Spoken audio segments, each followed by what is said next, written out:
Hey friends, it's Charles here with another review, and for today we're taking a look back to 2022, to the Daredevil Woman Without Fear run. It was 3 issues, and I really enjoyed the first time reading, so I went back through the stacks, through this mountain of comic books I have, and I pulled it out and gave it a read again. And upon finding out what this led to, it made it so much more interesting and engaging.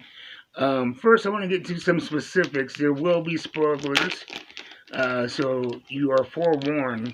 But the thing that really struck me first off about this is the art style.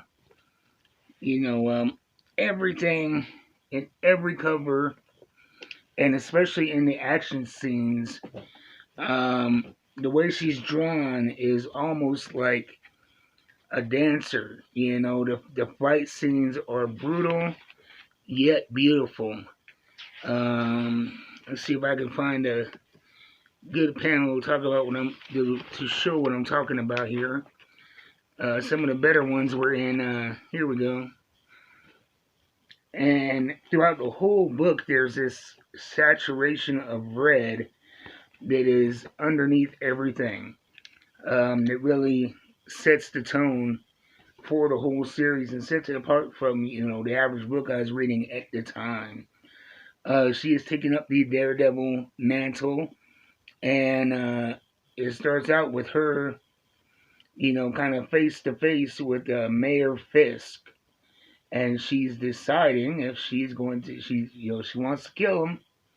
She wants to do it her way, but she's trying to honor that Daredevil moniker and her relationship with Matthew, and so she's not killing him, but she finds out that he's been getting all this information on the heroes because he started an anti-hero task force, the Thunderbolts. And, he let her know, hey, I gave your file to somebody, they're going to be coming after you. And, she starts picking up clues and, takes her back to an old university. She runs into an old friend. And she's kind of leery, as one would be at first, but she's catching up with him. And then she sees a mysterious person from her past. Aiko, one of her former trainers with the hand. And it's this kind of cat and mouse kind of game that they're playing. And they really don't engage each other physically. But the first battle comes with Craven the Hunter toward the end of number 1, right here. And throughout these 3 books, he is kind of an unwitting proxy of Aiko, kind of fighting a proxy war on her behalf. And she's kind of just watching, getting her kicks out of toying with Elektra in this way and trying to, scare her with the prospect of losing her relationship with Matthew and trying to tempt her back to the hand and and she thinks that she may be trying to start the fist. So that's pretty much the story in a nutshell. Now, coming out of this, at the end of book 3, we find out that Matthew has been found dead. And I never really followed that to its conclusion because I wasn't really into Daredevil that much at the time. But from what I researched, it goes into Devil's Reign number 5. And so I have that coming in the mail on my next comic book order, and I'm going to see where that goes. There is hints that it may not be him because his brother was doubling him, so it's not to look suspicious while he's out doing his Daredevil work. So I don't know if it's him. I don't know if it's his brother. I know that in between this book and the latest Daredevil run, he has died.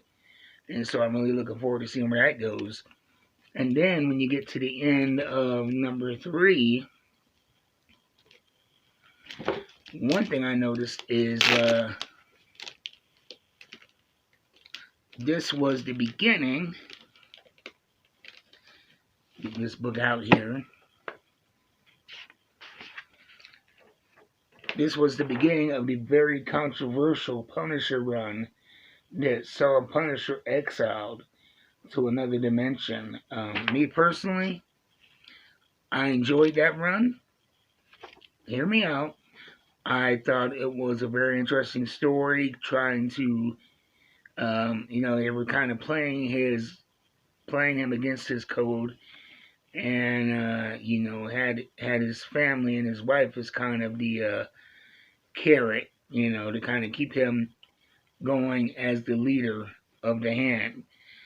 And I thought that was a very well executed story up until that last book or so.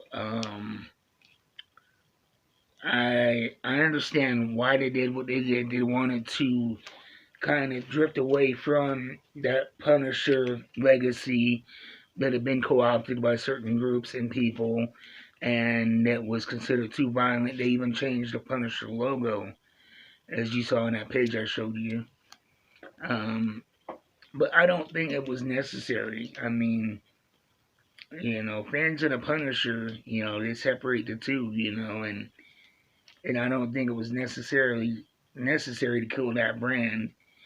And then they started with a new Punisher, but what disappointed me most about that is it was a new guy, but they just rehashed the story of Frank Castle. And so I jumped off the first book of that one. I still have number 2 sitting in the boxes. Who knows? I might take a look at that and I might review it and tell you what I think of it if I like it. If I don't like it, I'm not going to talk about it because that's my policy here on this channel. But like I said, a lot of people hated that last run because of how it ended. I enjoyed it until the last. Like I said, the last book is where it kind of frustrated me, but I am excited that Get Fury is out. That will be arriving in my next shipment, and you can expect a review of that. I'm sure that's going to have Frank Castle back in it, dealing with Nick Fury, and my comic dealer, he got his hands on it already, and he told me that I'm going to definitely dig it, and the dude knows what he's talking about. And speaking of that guy, if you do not have a local comic book store, go check out my friends at coffeeandcomic.com, or if you're in the Huntington Beach, California area, you can walk in. They have great prices, great service, great reasonable shipping prices. I get deliveries every week of my books. So if you need a comic plug, get a hold of Jeff at Coffee and a Comic. Thank you for watching. This has been Daredevil Woman Without Fear. I'm looking forward to seeing what happens with Devil's Reign, and we'll probably talk about that when it arrives. I'm excited about Get Fury. Maybe I'll go back through that last Punisher run and do a good review on it and get more specific about what I personally enjoyed from that run and maybe what I thought they could do different or do better. Until next time, keep reading them books. I'm out.